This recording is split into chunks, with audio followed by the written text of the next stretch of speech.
What is the spiritual dream meaning of ashes? Okay, let's talk about a woman named Georgia O'Keeffe. And I want you to forget the famous painter for a second. Before all that, she was a woman literally being consumed alive. So, picture this. It's 1915. She's stuck teaching in some small town in Texas, and she is just suffocating, totally buried under the weight of what everyone else thought she should be, as a woman, as an artist. You know the feeling. And so, she did something absolutely radical. She took years of her work, all the correct, the acceptable paintings, and she burned them, literally, turned them into a pile of ash.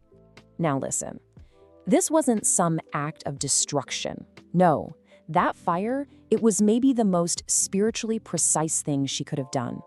It was all about clearing the space. She had to make room for what was actually hers, what was trying to come through. So let's be crystal clear about this. That dream you had about ashes, it's not a nightmare. It's not something you need to get over. It's a summons, and it's demanding an answer. And that right there, that's the whole point. What if the thing that feels like the absolute devastating end is actually the launch code for the most powerful version of you? All right, let's get into the universal code of ash. Look, this symbol is one of the most spiritually loaded symbols our subconscious can throw at us. And across pretty much every culture, every tradition, it means one thing: sacred transformation. And this isn't some passive little thing. No, this is your psyche performing emergency surgery on your life. So what does sacred transformation even mean? It's that process, where something has to be destroyed, the fire, so that something new, something way more authentic, can finally grow. It's not about what you've lost. It's about what's being prepared. And here's how it works in your brain, which is fascinating. Think about it. Your conscious, waking mind, it often just can't handle holding a really difficult truth. It's too painful. So what does your subconscious do? It's brilliant, actually. It wraps that truth up in a symbol, like ash, and basically shoves it in your face in a dream, begging you, please, just look at what's over so you can figure out what's next. And this message, it's especially critical for women. I mean, we are socialized from day one to hold it all together, right? To be the one who contains everyone else's chaos. Well, an ash dream is a direct message from deep inside you. It's your official permission slip. It's saying loud and clear, hey, you know that thing you've been carrying? You can put it down. It's already gone. It's burned. Okay, so the big question is, where are you in this whole process? Because these ash dreams, they tend to show up during 3 very specific phases of life. Think of this as a map of your transformation. Let's find out where you are on it. Okay, first step, the ending. This is when the dream is just confirming what you already know deep down. Something has died, an old identity, a relationship, maybe a career path. Then there's the between. This is that terrifying empty void, after the old thing is gone, but the new thing hasn't shown up yet. And finally, number 3, the threshold. Now pay attention here, because this is the one everybody gets wrong. It feels dark. It looks like total loss, but it is the exact opposite. It's the final announcement that you are right on the edge of a major breakthrough. The ash, it's the very last thing you have to step over to become who you're meant to be. Look, most people wake up from a dream like this and just feel dread. Stop. Don't do that. You have to ask a different question. This dream didn't happen by accident. It came for a reason. It's telling you your fertile ground is waiting. Let's circle back to Georgia O'Keeffe for a second. She was 28 years old when she lit a match to her past so she could have a future. And you know what? She had absolutely no idea what was coming next. And guess what? Neither do you. That's not the problem. That's the entire point. So the ash in your dream, it's not there to make you mourn what's gone. It's there to make you trust what fire always produces. And I mean always. It produces fertile ground. It produces cleared space. And it produces that mineral-rich soil that is the perfect foundation for the most incredible growth of your entire life. So listen to me, you do not have time to sit around getting stuck in the grief of the ash. Life is way too short for that. This dream came to you for a reason. So the only real question left is the one you have to ask yourself. What is ready to be reborn? Part 2. Look, your dream didn't just show you ash. The scene, the context, that's everything. So what was that scene urgently asking of you? Because your dream is asking a question. And the first place we're going to look for an answer is in the weight of what was. Okay, first up, ash as grief.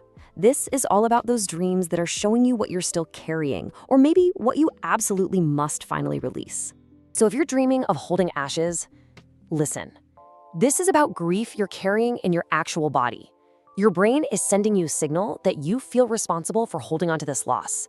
But get this, you can't receive anything new while your hands are full. Your nervous system literally needs a signal from you to let go. Now, scattering ashes, this is not sad, okay? This is a sacred completion. It's a sign your inner world already knows a chapter is done. Your subconscious is basically performing the ceremony you haven't gotten around to in your waking life. Think of it like that.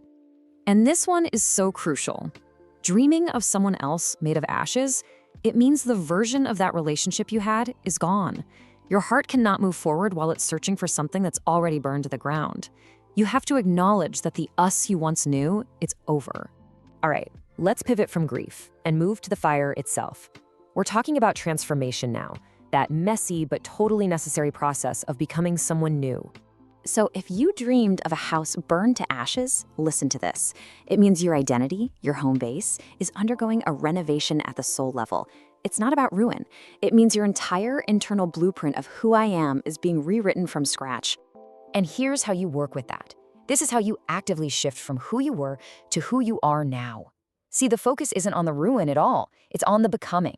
And that one sentence you write, that's the first brick of your new foundation. It's powerful stuff. Okay, what about being covered in ashes?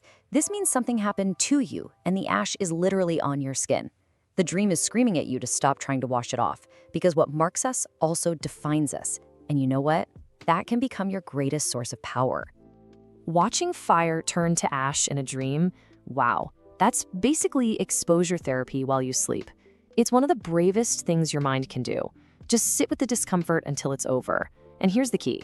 What you witness consciously, you don't have to relive in your sleep. You're processing it. So let's switch gears again. What if the ashes aren't the end? What if they're the message itself? What is the truth that the fire has uncovered for you? Dreaming of ashes rising? This is a resurrection. I mean, think about it. In almost every spiritual tradition, rising smoke or ash is the link between our world and the divine. So this isn't about loss, it's about transcendence. And remember this, rising ash always leaves something behind. And that something, it's yours to claim. Writing in ashes, this is your brain literally rewriting the story of what happened in real time. Your subconscious is desperately searching for a meaning it can live with. So when you do that free writing, seriously, don't read it for 48 hours. Trust that your deeper intelligence left you exactly the message you needed to find. Now, eating ashes, I know, it sounds bizarre, but it is such a profound symbol of integrating a lesson. It means stop circling the wreckage and actually internalize what you learned. The woman who consumes her losses, she becomes someone that loss cannot break a second time. And that brings us here, to the final stage, rebirth. This is the promise of what comes next, because this is not the end. It's fertile ground. I mean, it's a fact. Volcanic ash is the most fertile soil on the planet.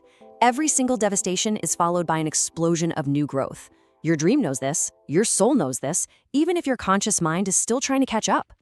Which leads us to maybe the rarest, most hopeful ash dream of all, planting seeds in the ashes. If you have this dream, it means your subconscious is already in regeneration mode. You're not mourning anymore, you are building. And let me tell you, this dream only shows up when you're ready. Even if you don't feel ready, the ash is ready, the ground is prepared, and so are you. Because every single one of these dreams, they all lead to this one truth. It's the thread connecting everything we've talked about. Something has already burned, and you made it through. So the real question is, what will you do with the ash? Because what you do with what remains, that is everything. That decision right there, that's the entire point. Do not waste it. Part 3. So, what do you do next? Look, an ash stream, it's not a suggestion. It's a directive, straight from your subconscious. And let's be real, you are not promised tomorrow. So listen up. These are your instructions. All right, let's get right into it. We're going to break down exactly how you process this message. And we're starting with the most critical part, the work you have to do inside. Okay, so for any of you who find your clarity with a pen and paper, This is your immediate assignment. I don't mean next week, I mean tonight. You need to keep this journal right by your bed. Seriously, this is life or death information, and it evaporates the second the morning light hits. That window to capture it, it is brutally short. You cannot afford to miss it. Now, if you're already in therapy, already doing that hard, active work of healing, then this dream is a gift. It's literally a shortcut, pointing you to the exact wound that needs your attention, right now. And when you're in that session, remember, your healing is not some casual hobby. You're paying for that time, so use every single second of it. Bring the dream in verbatim. Don't summarize it, don't downplay it, demand that it's taken seriously. For my analytical women out there, the ones who need structure to make sense of things, here you go. Here's your framework. And you have to use this within 30 minutes of waking up. That's when your brain is still wide open and receptive. Okay, so here's the framework. You do this every single time. First, identify what burned. Name it. Then, feel the emotion. Be precise. Don't just say sad. What kind of sad? Next, capture that very first thought you had when you woke up. Then, you challenge it. Is that thought actually true? What's the evidence? And finally, you reframe it. Write one single, more accurate, more empowering interpretation. I'm telling you, this kind of systematic decoding of your own mind, it's going to tell you more about yourself than any personality quiz you could ever take. And what if you just feel stuck, like you're treading water and going absolutely nowhere? Well, your ash dream is your diagnostic tool. It is screaming at you that something has already ended, something you just haven't been willing to look at yet. Think about it like this. You're standing in a room full of smoke, pretending the house isn't on fire. The truth isn't the enemy here. Your denial is. So how do you get unstuck? Today, you write down 3 things that feel over. Then you say it out loud. This is over. I am allowed to grieve this. And then you grieve. That feeling of being stuck, it will not lift until the grief is finally allowed to move. You have to let it. Okay, so we've talked about the internal work. Now, let's get into how this actually builds out into the physical world. Because look, internal awareness, that's just step 1. It demands to be expressed externally. For the woman who processes through her body, you know who you are. Your body can't process what only your mind knows. It's not enough. It needs sensation, it needs ceremony. It has to participate. And this is how you do it. A monthly burning ritual. You write down what you're releasing, you burn it safely, you watch it turn to ash, you breathe, and you place a hand on your heart and say, this is done, I am still here. You know, the women who truly thrive, they're the ones who tend to themselves with ritual. They do this not when they feel like it, but especially when they don't. This needs to be non-negotiable for you. All right, for all my creative women out there, you have a very specific job. You need to make something from the ashes. And no, I don't mean metaphorically, I mean literally. Georgia O'Keeffe said it best. The hands are a direct line to the subconscious. So find a safe source of ash and mix it right into your medium, your paints, your clay, whatever it is. And then create one piece of art, just one, something that tells your nervous system down to a cellular level that this transformation is real, that it happened. And if you're a spiritually rooted woman, you need to know that the symbol of ash is a universal soul language. It's everywhere. So find it within your own tradition and anchor yourself right there. I mean, look at this. In Hinduism, it's the destruction of the ego. Ash Wednesday, it's about the humility of mortality. Indigenous smudging, purification. Jewish mourning, it's the body's language for grief. All of these ancient traditions, they get the power of ash. Your faith wasn't just handed to you for the easy seasons. This is what it's for. Let it carry you. And what's so powerful is how this one symbol speaks to 2 totally different states of being. So which one are you?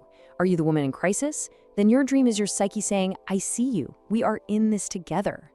But if you're the woman on the verge of something new, then that dream is not a warning. Oh no, it is a brilliant, flashing green light. It is your permission slip to leap. So what's the takeaway here? What is the ultimate promise of the ash? What's the point of all this? The bottom line is this. The ash dream is not here to frighten you. It's here to save you. It's saving you from wasting one more precious minute in a situation that is already over. And it's saving you from missing the unbelievably fertile ground that is now, right now, just beneath your feet. Think about Georgia O'Keeffe. At 28 years old, she burned her old paintings. She had absolutely no idea she was clearing the ground for a legacy that would make her immortal. She was just standing in the ash. And you have no idea what your ash is clearing the ground for either. And this right here is the most thrilling, the most terrifying, and the most liberating truth of your life. The best of it is still being built from the ash right now by you. So, you've received the message. You have the tools. The question is, what will you do with yours?